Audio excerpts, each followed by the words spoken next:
3 kekurangan program magang ke Jepang IM Jepang dibanding dengan program magang ke Jepang LPK SO.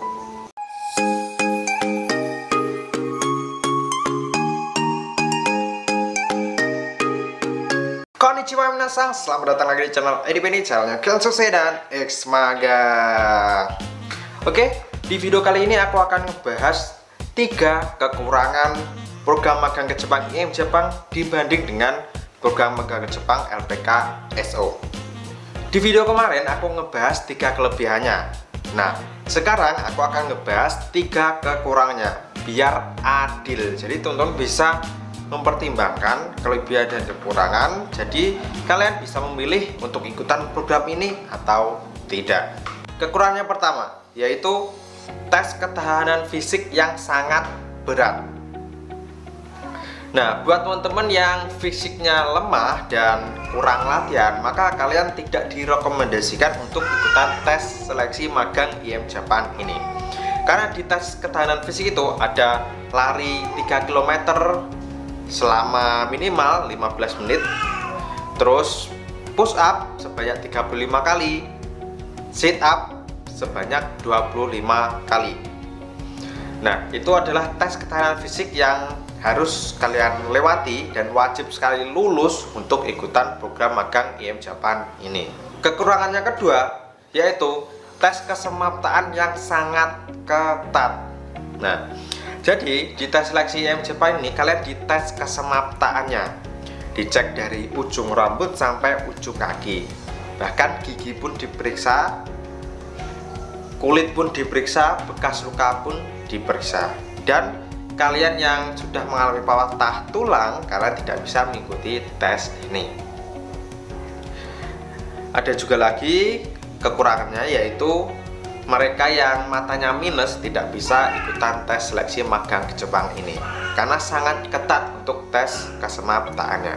Jadi buat teman-teman yang kira-kira kekurangannya ada di kesemaptaannya, maka kalian tidak dianjurkan untuk ikut tes seleksi IM Jepang ini. Kekurangannya ketiga yaitu prosesnya yang sangat lama. Nah, untuk proses seleksi program magang IM Jepang ini memang prosesnya sangat lama, yaitu kurang lebih 6 sampai 1 tahun. Untuk pelatihannya saja itu selama 4 bulan. Pelada 2 bulan, pelatnas 2 bulan.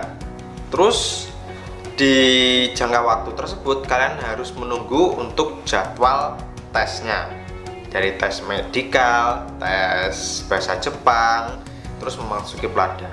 Nah, di dalam jangka waktu itu kalian harus menunggu jadwalnya kurang lebih 2 bulan, 3 bulan. Jadi untuk range waktunya paling cepat 6 bulan dan paling lama 1 tahun.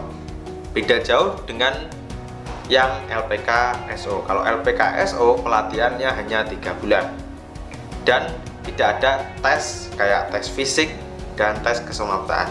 Nah, itu tadi adalah 3 kekurangan program magang IM Jepang dibanding dengan program LPK SO. Kekurangannya hanya di saat seleksinya saja. Memang untuk tes seleksi IM Jepang ini seleksinya sangat-sangat ketat. Sebagai contoh, apabila yang mendaftar sekitar 250 orang, itu kemungkinan yang bisa lulus hanya 100 orang. Jadi teman-teman yang ingin ikutan program magang IM Jepang ini harus benar-benar mempersiapkan diri agar bisa lulus seleksinya. Nah, di sini juga aku ingetin buat teman-teman yang memang fisiknya kuat, kalian direkomendasikan untuk ikutan tes seleksi ini. Tapi apabila kalian memang fisiknya lemah, terus mentalnya lemah, orangnya manja-manjaan, jangan sekali-kali untuk ikutan tes seleksi ini, karena kalian bisa dipastikan akan gagal. Karena program magang IM Jepang ini hanya diperuntukkan untuk mereka-mereka yang terpilih, yang terseleksi, yang siap mengikuti program ini sampai lulus di Jepang nanti. Kenapa seleksinya sangat begitu ketat? Karena agar mempersiapkan diri kalian saat di Jepang nanti, fisik kalian kuat, mental kalian kuat, dan siap magang selama 3 tahun atau bisa nambah 5 tahun. Oke, mungkin itu aja yang bisa aku sampaikan untuk 3 kekurangan proses magang ke Jepang lewat IM Jepang dibanding dengan program magang LPK SO. Jadi teman-teman bisa mempertimbangkan sendiri, bisa memperkirakan apakah kalian bisa ikutan tes ini atau enggak. Jadi kalian bisa berpikir dengan menonton video ini. Oke, untuk videonya aku akhiri. Apabila teman-teman ada pertanyaan, silahkan tulis di kolom komentar di bawah. See you the next video.